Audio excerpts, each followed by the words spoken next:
I did a video previously where I painted 4 tiny landscapes.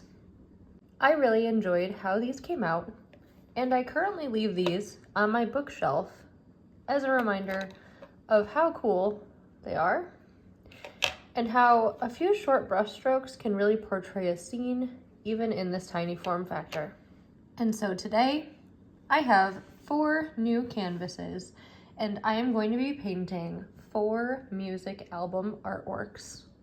Each of these tiny canvases came individually wrapped, so I unwrapped them quickly, gessoed them, and then allowed the gesso to dry before continuing on with the painting process.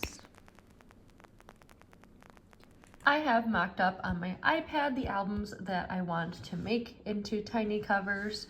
So we've got Evermore, A Dying Machine, Vice Versa, and Consent to Treatment. I'll talk more about them as I start painting, but I've got my reference ready. I'm going to use my acrylic gouache for this. That's why I gessoed the canvases. So I'm gonna go ahead and start putting some paint in here, grab some water and some tiny brushes, and get painting. I was really excited to use my acrylic gouache. I don't tend to reach for it very often because I am not skilled with acrylic paint, to be honest, and I tend to take on more of that mindset when using acrylic gouache. But in this case, I think it was very helpful to have something that was very quickly drying as I flip back and forth between all 4 of these paintings a lot, trying to let different parts dry so that I can paint everything all together. I wanted to do all 4 in one sitting and did manage to accomplish that. Because they are small, they are rather quick, and also forced me to really consider the shapes that needed to be present to portray the overall picture of the album art and convey the aesthetic of it.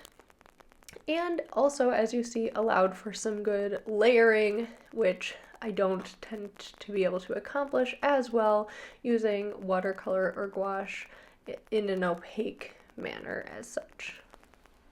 You might be wondering why these specific albums. Most of you have probably never heard of 3 of the 4 of these. If you have, let me know down in the comments. I am so curious to know whether you had heard of any of the 3 of them prior to this video, but Vice Versa by Switchfoot is my favorite Switchfoot album.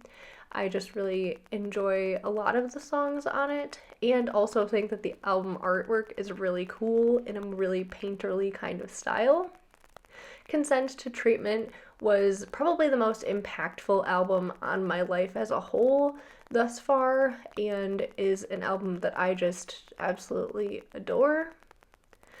A Dying Machine is probably the most inspiring album that I have ever heard because it is a concept album and has a book related to it.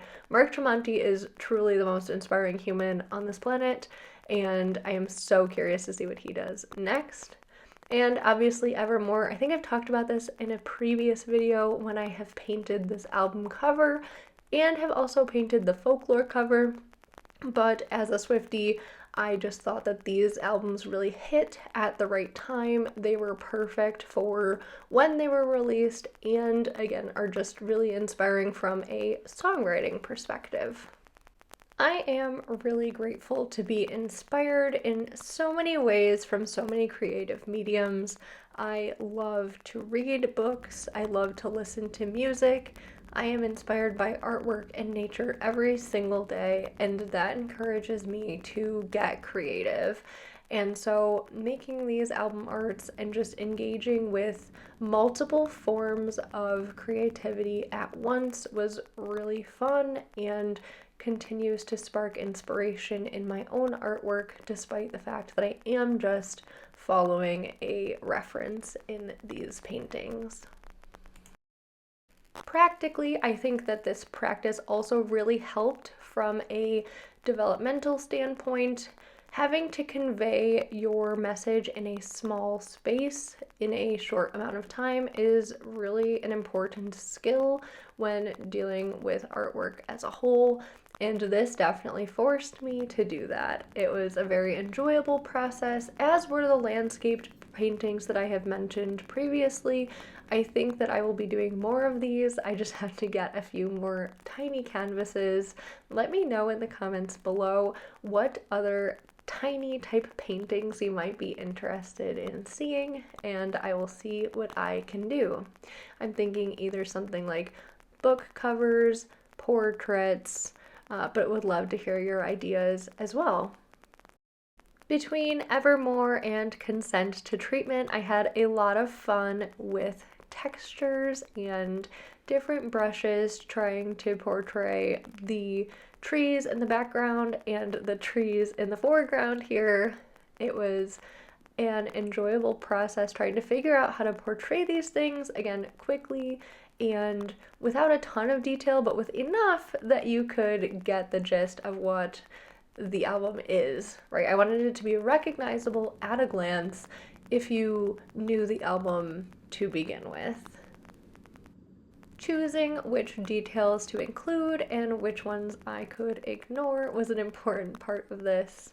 Let me know how I did down below in the comments. I am curious to know your thoughts.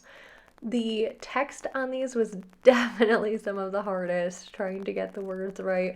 Tremonti looks absolutely terrible compared to how the actual album looks, but I thought that the smaller A Dying Machine text actually kind of hit the mark, if you will. Overall, I am super happy with these and will be displaying them in my art space so that I can look at them and reflect and smile like I do today with the landscape paintings when I see them on my bookshelf. I highly recommend making some tiny paintings of your own, be this on canvas or just in your sketchbook. It is a super fun process. Thank you guys so much for watching. I really appreciate it. I had so much fun making these tiny album arts. I hope that you had fun watching. If you did, please hit the like button, consider subscribing to my channel, and I will catch you in the next one. Bye!